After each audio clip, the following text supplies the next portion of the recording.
world culture is ripe, or in fact overripe, for this simple, direct understanding that needs no affiliation to any teacher or tradition. It needs no special practices, no special language, it's just that clear, raw, unadorned truth. And the vast majority of people, in theory everybody, but let's say the vast majority of people would be able to understand, perhaps not some of the sophisticated models of the infinite having to become the finite in order, but that's not necessary. Remember, all that is necessary to understand is happiness, is the nature of being, and we share our being with everyone and everything. Now, who is not capable of understanding that, or at least being open to the possibility that that is true, and then taking very simple pathways to verify the truth of these statements in their own experience? I think everyone is capable of understanding this, and our world culture is crying out for it. I think this is the age of the direct path. In fact, I think that something, and I've only recently come to this understanding, that I think that something very remarkable happened in history in the middle of the 20th century. If we go back 2,000 years and we see how it's very hard for us to, because we all have such a strong developed sense of personal identity, but it's very hard for us to imagine 2,000 years ago that people didn't feel themselves to be personal identities in the way that we do now. So personal identity has evolved over time, century by century, and become more and more established.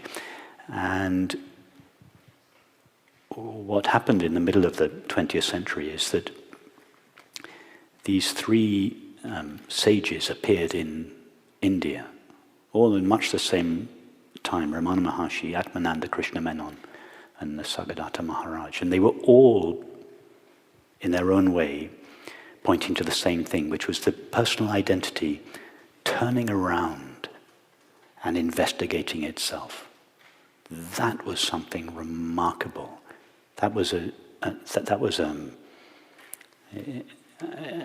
Historians in 200 or 300 years' time will look back on that event and will realize that something momentous happened then, when the personal self turned around and began to investigate itself, every bit as important as the discovery that the sun doesn't travel around the earth, or that the earth is not flat, or this. But it could only have happened when it happened. It couldn't have happened 100 years earlier, because the sense of personal identity had to go all the way, almost to destruction.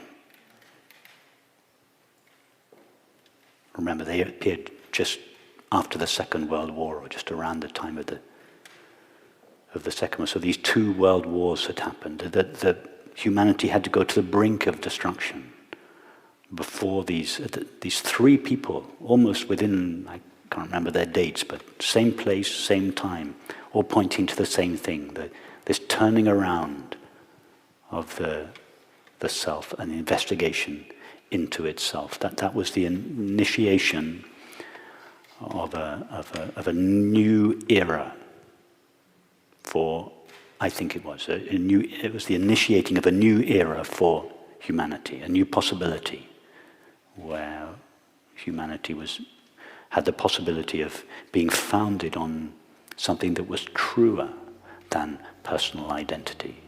And what we are doing here is simply the echo of what was initiated then.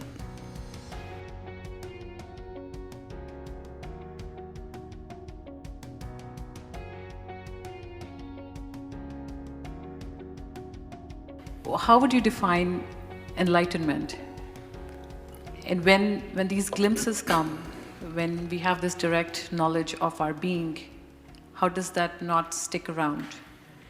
So can you say that again, the last sentence? Yeah, so when we have these glimpses, when you take us through guided meditation and we feel our true being, why does that experience or the residue of that experience stick around? Why does it, or why doesn't it? Why does it not? Why does it not? Well, if you hang around here for much longer, it will. I want to. So the answer to your first question, my definition of the word enlightenment, which I rarely, if ever, use because it has exotic connotations, enlightenment is simply the recognition of the nature of being. Why does it not stick around? Because it is obscured by the activities of thinking, feeling, sensing, and perceiving. But the more we become aware of our being, the more being is, so to speak, magnified in our experience. So the activities of thinking, feeling, sensing, and perceiving lose their obscuring power. And in time, the experiences which once seemed to veil our true nature from us now shine with it. So the faculties of perception, thinking, feeling, sensing, and perceiving cease being a veiling power and become instead a revealing power. So it's a process rather than an event. It's a process Yes, to begin with, the world seems to veil its reality, and in time, usually progressively, it begins to shine with its reality. How that happens is very mysterious. But the best way I know is gathering together like this. It's somehow you cannot grasp reality. You cannot go and get it. But somehow, what we do in these gatherings, and I don't just mean the silent meditation, the guided meditation, the conversations. I mean everything that takes place in these gatherings. Somehow it's like an invitation that we offer, that we send to reality, asking her to reveal herself to us. And if we hang around for long enough, she's very obliging. That was my experience with Frances. To begin with, I used to go, I went with my bag full of questions and sat in the front row and grabbed the mic and asked all my questions. So it was the questions, the meditations and everything. But after a few years, 95% of my questions had been answered. I sat in the back row, not the front row. If you had asked me 4 or 5 years later, I still went for many, many years to several retreats a year. But if you ask me why I went in the end, the most honest thing I could say was I don't really know. I had no reason for going, but I still loved to go.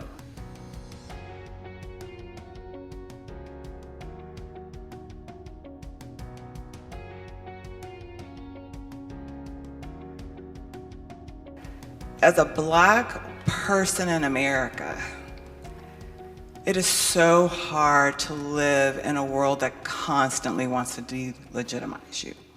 To where even if you don't want to wake up being disconnected, you're going to interact with someone who is intentional in trying to disconnect you.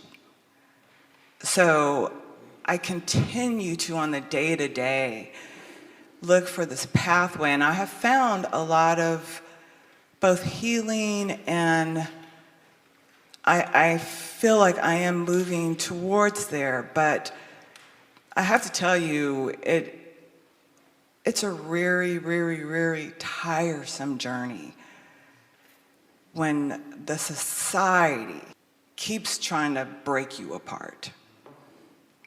And I have no a specific question, except for any insight or anything that you could share that might just, guide me, I would be deeply grateful for. Close your eyes.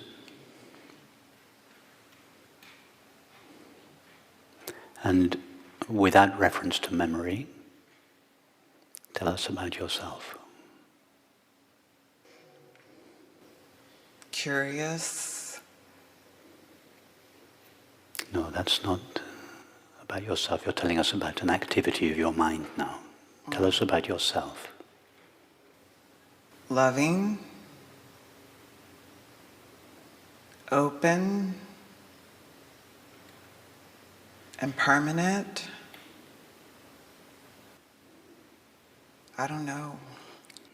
Keep your eyes closed, referring only to your current direct experience. What knowledge of impermanence do you have? What knowledge do you have that you disappear? Referring only to your current experience. Remember, you don't have a past or a future. Because I don't have any knowledge that I disappear.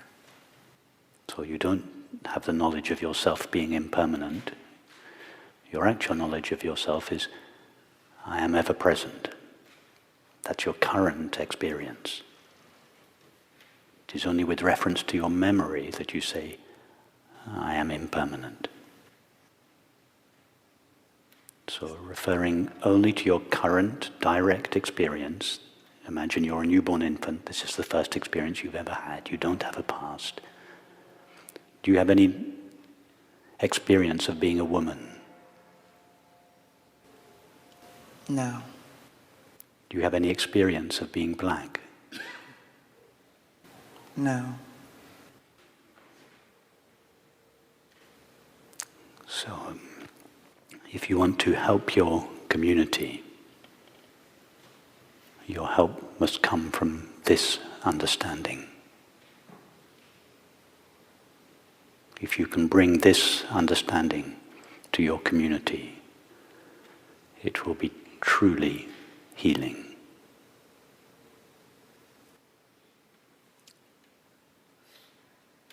Intellectually, I can... No, your answers to me were not intellectual. We all knew that when you answered no to my question, are you a woman? Or are you black? You were referring to your experience. Did we not all feel that? It was obvious. You took time. To begin with, when I asked you about yourself, you went off on the wrong track a little bit. I'm curious. I'm impermanent, so just all that was necessary was tiny little correction, you got it straight away. I thought I was going to have to ask you 10 questions before I had the courage to ask you if you had any experience of being black. But you followed me so sensitively, so closely, that after 3 questions I asked you, and there was a long pause, and you just said no. That was not intellectual. Now, when your intellect kicks in again, you have difficulty reconciling the answer you gave me with what your intellect tells you about yourself.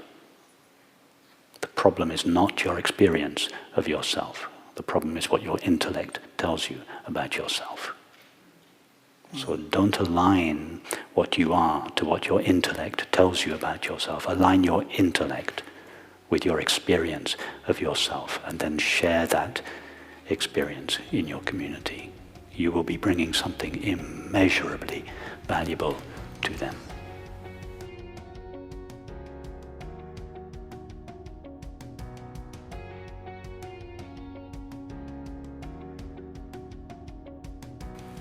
So before this retreat, usually I'm really excited to come on retreats, and I've just been kind of in this place of hopelessness. I've been on this path, and there's deeper and deeper understanding, and I'm just worried about, I guess I was worried about coming here and having another blissful experience, and then going back into the hopelessness, like I'm just not able to, I know it's not me, I'm just without word copying myself. I guess what I'm wanting to ask is, I feel like there's a new way that I need to be here, because I've been here so many times before, and there needs to be some new energy or a new way of being open to receive without trying to figure it out, or I don't even know what is needed.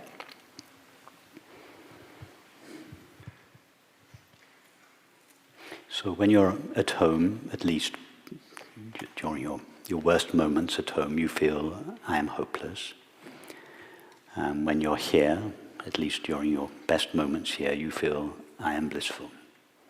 And you're fluctuating between these two extremes. But the I am that is present when I am hopeless is exactly the same and equally present as the I am that is present when you feel I am blissful. As long as you give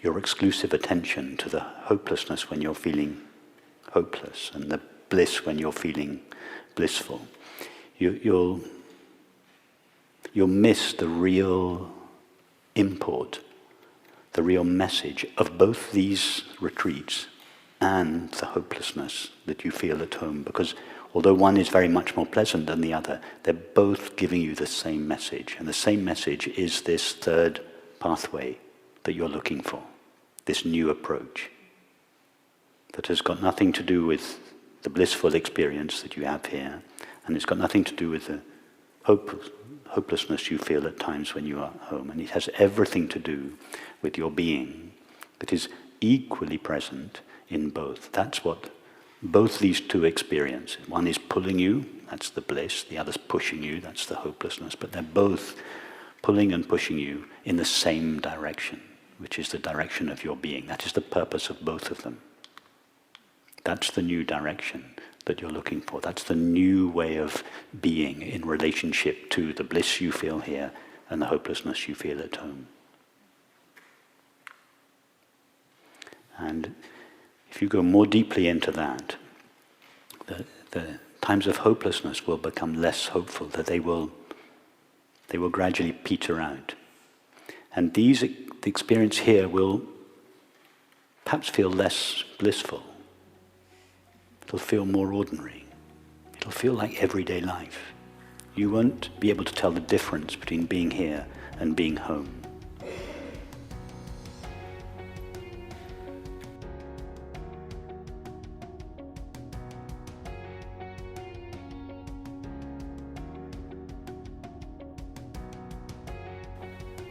Can I see Sure. if I understand? Yeah.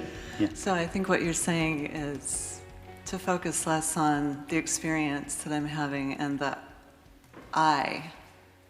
Focus on the I am. Yes. The I that is experiencing. Exactly. Both experiences are trying to attract you to your being. But because both experiences are intense, one intensely unpleasant and the other intensely pleasant, doesn't really matter which, they're both intense, and as a result they both absorb almost all of your attention.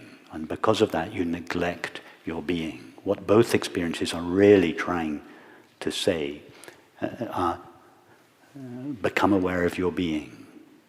That's what they're both pushing you towards. One is pulling you, one is attracting you towards your being. That's the bliss. One is pushing you towards your being. That's the hopelessness. And what about all the moments in between? Making dinner, putting a kid to bed. I am making dinner. I am putting kids to bed. I am mad with my husband. I am watching a movie.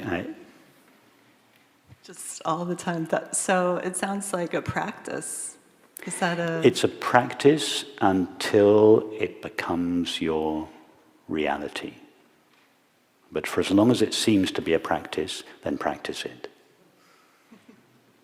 At some point it will become clear to you that your being is not something you have to practice. It is what you are.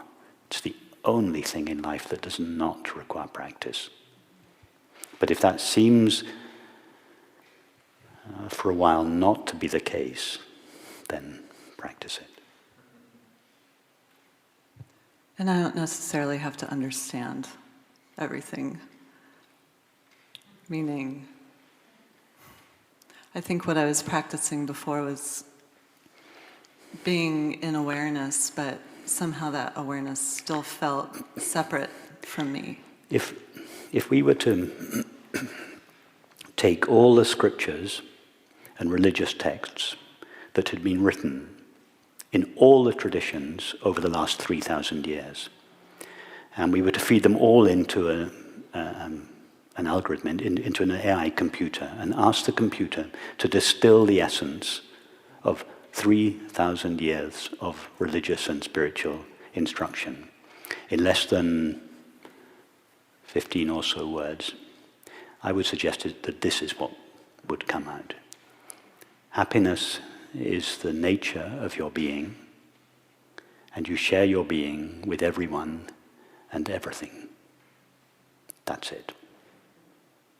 That's all you need to understand. Everything else in all the religious and spiritual traditions that has ever been written for the last 3,000 years is superfluous. So just understand that. Don't worry about understanding anything else. Okay, thank you. Apologies for telling this story again. I'm going to tell this story again because I was just reminded of it. You might well then ask, well, why is there this proliferation of religious and spiritual texts? Well, I was driving back from a retreat in Ottawa with Francis and Laura many years ago. It must have been the late 90s. And a friend who was sitting in the back, we were driving to Ottawa airport together, a friend who was sitting in the back asked Francis, why is the teaching so complicated? And Francis responded, for people whose minds are as complex as Rupert's.